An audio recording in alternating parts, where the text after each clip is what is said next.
Good morning friends. ये जो आज का एडिटोरियल है आपका, ये जनसत्ता पेपर का है और जलवायु परिवर्तन, ग्लोबल वार्मिंग से रिलेटेड जो भी टॉपिक होगा आपका, वहाँ पर आप ये जो टॉपिक में रिपोर्ट में काफ़ी सारे जो डाटाज़ हैं वो आप यहाँ पे इनपुट कर सकते हो। जैसे कि ये जो संयुक्त राष्ट्र की विश्व जल विकास रिपोर्ट 2025, ठीक है, तो वो वहाँ से काफ़ी सारे डाटाज़ हैं और ये जो पेपर जो है जनसत्ता पेपर, ये बहुत सारा रिपोर्ट और डाटा, ये सारा चीज़ जो है वो पीआईबी वगैरह से और इंटरनेट से निकाल कर देता है। तो यहाँ पे आपको शक भी नहीं है करना चाहिए कि ये जो डाटा है वो गलत देगा, ठीक है। तो हिंदी मीडियम वालों के लिए ये बहुत ही अच्छा पेपर है और मेरा फेवरेट है। तो चलिए हम लोग आज इस टॉपिक को ख़त्म करते हैं, ठीक है ना। जलवायु परिवर्तन, प्रदूषण और अस्थिर मानव हस्तक्षेप ने पर्वतीय जल स्रोतों के अस्तित्व को डगमगा दिया।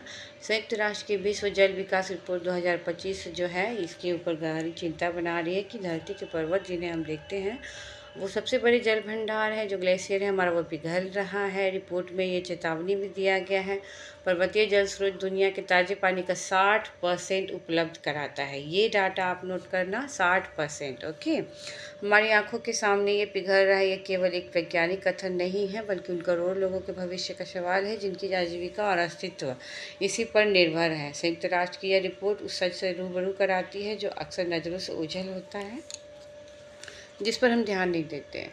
तो ये रिपोर्ट ये बता रहा है कि जो विश्व की जो जल सुरक्षा, पारिस्थितिकी और खाद्य आपूर्ति का बड़ा हिस्सा उन ऊंचे इलाकों पर निर्भर है जिन्हें हम आमतौर पर हिमालय या अल्प्स जैसे नामों से जानते हैं। इन्हीं को वैज्ञानिक अब वाटर टावर्स कहते हैं, ठीक है।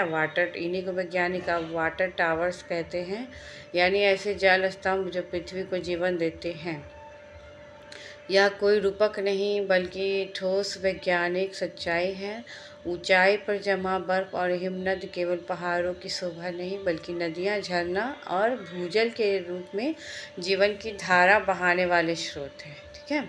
तो जो वाटर टावर्स के नाम से है वो बहुत इम्पोर्टेंट है, हमारे लिए जल स्रोत हैं और 60% यहाँ से हम लोग यूज़ करते हैं। पर्वतों और हिमनदों का संरक्षण सिर्फ हिमालय राज्य की जिम्मेवारी नहीं है, ये पूरे राष्ट्र की प्राथमिकता होनी चाहिए। यदि हमने समय रहते हुए इस चेतावनी पर ध्यान नहीं दिया तो आने वाले दशकों में नदियों का प्रवाह और जीवन का संतुलन दोनों अस्थिर हो जाएगा। तब शायद हमारी आने वाली पीढ़ी न तो बर्फ़ से ढकी हुई चोटियों को देख पाएगी जैसे हम देख रहे हैं, नदियों का मीठा पानी हम लोग पी रहे हैं, ठीक है। तो ये चेतावनी है और ये रिपोर्ट के अनुसार हम लोग देखते हैं क्या इसमें मैटर है, ठीक है। वर्ष 2000 से 2021 के बीच में जब विश्व में ताज़े पानी में जो खपत है वो 14% बढ़ी है। अगर ये 20-21 साल का रिपोर्ट देखें हम लोग तो 14% जो है खपत बढ़ी है विश्व में ताज़े पानी की। कृषि जो है सबसे बड़ा उपभोक्ता बना हुआ है। कृषि में तो पता है 72% पानी इस्तेमाल होता है इस 14% का। उसके बाद उद्योग में 15%, बाकी जो घरेलू उपयोग में 13% के करीब है। विकसित देशों में औद्योगिक खपत अपेक्षाकृत अधिक है, जबकि गरीब देशों में 90% तक पानी खेती के काम आता है, ठीक है। सबसे ज़्यादा अब विकसित देशों में है। इस बढ़ती हुई मांग के बीच असली चिंता तो ये है कि आपूर्ति के स्रोत सिकुड़ रहे हैं और मांग बढ़ रही है। आल्प्स, एंडीज और किलिमंजारो से लेकर हिमालय तक लगभग हर प्रमुख पर्वतीय क्षेत्र के हिमनद पिघल रहे हैं। एंडीज में जो है कि 80 के दशक से अब तक 30 से 50% तक हिमनद घट चुका है। एंडीज पर्वत का बता रहा है। अफ्रीका के माउंट केन्या, रुवेंजोरो, किलिमंजारो पर 2040 तक बर्फ पूरी तरह से समाप्त हो जाने की आशंका जताई गई है। ये सारा चीज़ जो है ये हमारा जो संयुक्त राष्ट्र का जो विश्व जल रिपोर्ट आया है, विश्व जल विकास रिपोर्ट, उसी के अनुसार है। तो ये डाटा आप जो है लिख सकते हैं आंसर राइटिंग में, कम से कम आप हिमालय वाला तो लिख ही सकते हो। और हिंदू कुश, काराकोरम, हिमालय, ठीक है। तो इसको हम लोग तीसरा ध्रुव कहते हैं। किसको? हिंदू कुश, काराकोरम और हिमालय को हम लोग तीसरा ध्रुव कहते हैं। और यहाँ पे बर्फ़ जो है पिघल रहा है जो है सदी के अंत तक ये मात्र आधा भी रह जाएगा। यही वह क्षेत्र है जहाँ गंगा, ब्रह्मपुत्र, सिंधु, सतलज जैसी नदियाँ हमारी बहती हैं।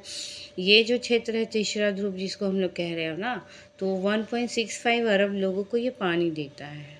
ठीक है, तो जो है कि आधे से अधिक एशिया यहाँ पे निर्भर है जनसंख्या, और ये संकट काफ़ी बड़ी है। 95,000 जो है कि अधिक हिमनद है हिमालय में, 9500 से अधिक हिमनद हिमालय में है। Wadia institute of Himalayan geology और IIT कानपुर के अध्ययन बताता है। ये आप रिपोर्ट लिख लेना, ठीक है।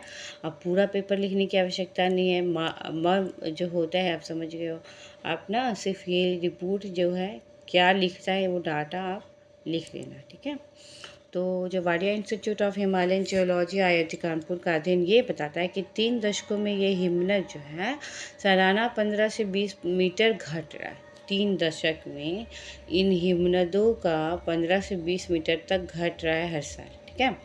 गंगोत्री जो है 1935 से अब तक लगभग 3 किलोमीटर पीछे हट गया है। गंगोत्री 35 से अभी तक 3 किलोमीटर। फिर जो रिपोर्ट है वो चेतावनी दे रही है कि नदियों का प्रवाह कुछ वर्षों के लिए तो बढ़ सकता है, लेकिन दीर्घकाल में उसमें भारी कमी आ जाएगी। ये प्रवाह बढ़ेगा, बाद में जाके कमी आ जाएगी। यह स्थिति सिंचाई के लिए, पीने के पानी के लिए, जल विद्युत उत्पादन, नदी आधारित जो हमारा पारिस्थितिकी तंत्र है इस पर बहुत गहरा इफेक्ट पड़ेगा। हिमनदों की पिघलने के साथ एक नई चुनौती तेज़ी से बढ़ रही है, वह है कि झील फटने से आने वाली अचानक बाढ़ भी जो है कि प्रॉब्लम क्रिएट कर रहा है। नेपाल, सिक्किम, अरुणाचल प्रदेश, लद्दाख जैसा क्षेत्रों में ये देख चुके हैं हम लोग, ठीक है। 2023 में सिक्किम की दक्षिण लोनक झील फटने से, सिक्किम का जो दक्षिण में लोनक झील है, ओके, और ये झील आप PT पॉइंट ऑफ व्यू से याद करना कि सिक्किम में है। तो वहाँ पे जो बाढ़ आई कई गांव और पनबिजली परियोजनाओं को तबाह कर दिया। रिपोर्ट में यह कहा गया है कि आपदाओं की निगरानी, प्रारंभिक चेतावनी व्यवस्था और आपदा पूर्व तैयारी को पर्वतीय नीति का अनिवार्य हिस्सा बनाया जाना चाहिए। पर्वतीय जल स्रोतों में हो रहे परिवर्तनों का असर केवल पानी तक सीमित नहीं है, ठीक है, कृषि से रिलेटेड भी है। खाद्य सुरक्षा, जल विद्युत परियोजना, मत्स्य पालन, वनों का स्वास्थ्य, जैव विविधता, सारा पारिस्थितिकी तंत्र हमारा यहाँ पे डिपेंडेंट है, ओके। अब नदियों का प्रवाह असंतुलित होता है तो कभी बहुत अधिक, कभी बहुत कम पानी की स्थिति बनती है, जिससे फसलें नष्ट हो जाती हैं, मृदा कटाव बढ़ता है, जीविकोपार्जन पर प्रतिकूल असर पड़ता है। भारत के गंगा ब्रह्मपुत्र बेसिन में 40% से अधिक कृषि क्षेत्र हैं जहाँ धान, गेहूं और गन्ने जैसी फसलें उगाई जाती हैं। गंगा ब्रह्मपुत्र जो बेसिन है हमारा, 40% से अधिक हिमनद जो है कृषि क्षेत्र जो है धान, गेहूं और गन्ना का जहाँ यहाँ पे होता है। तो हिमनद के बदलाव से हमारे ये फसलों का उत्पादन पे भी असर पड़ेगा। संयुक्त राष्ट्र का ये रिपोर्ट ये भी बताता है कि जल संकट से निपटने के लिए केवल तकनीकी समाधान नहीं होना चाहिए, बल्कि स्थानीय और पारंपरिक ज्ञान प्रणालियों का भी महत्व देता है। भारत के उत्तराखंड और हिमाचल प्रदेश में खाल, गुल, कुल्ह जैसी पारंपरिक जल सिंचन व्यवस्था, अब PT पॉइंट ऑफ व्यू से याद कर लो पापा। ये जो सिंचाई प्रणाली है, खाल, गुल और कुल्ह जो है, ये बहुत ही अच्छा टर्म है। जल सिंचाई व्यवस्था है जो सदियों से पानी के संरक्षण के संतुलन का उदाहरण बनती आ रही है। ये किस जगह पे है? तो भारत के उत्तराखंड और हिमाचल प्रदेश में, ठीक है। तो जो है उसके बाद उत्तर पूर्व का अगर इलाका देखें तो अरुणाचल प्रदेश में आपाटानी जनजाति की सीढ़ीदार खेती, आपाटानी जनजाति अरुणाचल प्रदेश में है, ठीक है। और वो लोग सीढ़ीदार खेती, जल उपयोग की दक्षता का एक आदर्श मॉडल बनाए हैं। यदि इन पारंपरिक प्रणालियों को आधुनिक विज्ञान के साथ हम लोग जोड़ दें तो जलवायु परिवर्तन की चुनौतियों का हम लोग सामना कर सकते हैं। भारत ने राष्ट्रीय जल नीति, हिमालयन ग्लेशियर मॉनिटरिंग प्रोग्राम और जलवायु अनुकूल योजनाओं में पर्वतीय जल स्रोतों के संरक्षण पर बल दिया है। अब देखिए, भारत का राष्ट्रीय जल नीति एक हो गया, हिमालयन ग्लेशियर मॉनिटरिंग प्रोग्राम और जलवायु अनुकूल योजनाएं जितनी भी बना रहा है तो पर्वतीय जल स्रोतों के संरक्षण पर बल दिया जा रहा है। लेकिन रिपोर्ट का निष्कर्ष तो साफ है बाबा, कह रहा है कि ये तो सीमित है। इन्हें अधिक व्यापक क्षेत्रीय और अंतर्राष्ट्रीय सहयोग के स्तर पर विस्तारित करने की आवश्यकता है। हम जो भी करेंगे वो सीमित तौर पे ही कर पा रहे हैं। हमें अंतर्राष्ट्रीय प्रयास भी करनी चाहिए, व्यापक रूप से क्षेत्रीय और स्थानीय सारी चीज़ों को लेकर। ठीक है। ब्रह्मपुत्र और सिंधु बेसिन जैसे साझा जल स्रोतों के संदर्भ में भारत, नेपाल, भूटान, चीन और बांग्लादेश को डेटा साझा करने, संयुक्त निगरानी और साझा अनुकूलन रणनीतियों पर मिलकर काम करना होगा। यह केवल पर्यावरणीय मुद्दा नहीं है। ठीक है, यह केवल पर्यावरणीय मुद्दा नहीं है, बल्कि क्षेत्रीय स्थिरता और शांति से भी जुड़ा हुआ बात है। रिपोर्ट के अनुसार हम लोग देखें तो सतत विकास लक्ष्य से जोड़ती है, जिसका उद्देश्य है क्या, सभी के लिए जल और स्वच्छता की गारंटी। इसके लिए नीति निर्माताओं को पर्याप्त डेटा विश्लेषण और मार्गदर्शन की जरूरत है। ठीक है, नीति निर्माताओं को पर्याप्त डेटा विश्लेषण और मार्गदर्शन की जरूरत है, ताकि जल संसाधनों के संरक्षण और न्याय संगत वितरण के लिए ठोस कदम उठाए जा सके।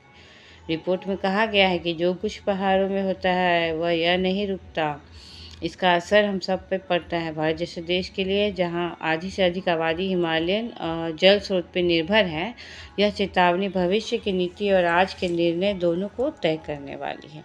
तो हम लोगों ने बहुत ही अच्छे से देखा, आप स्क्रीनशॉट भी ले सकते हो, जहाँ पे अगर आपको लगता है कि रिपोर्ट जो डाटाज है ना, डाटाज को आपको लिखना चाहिए कि आपको इम्पोर्टेंट हो जाएगा। ठीक है, तो हम लोग इसको लिखते हैं। चलिए, और आज का टॉपिक आपका क्या है बताओ?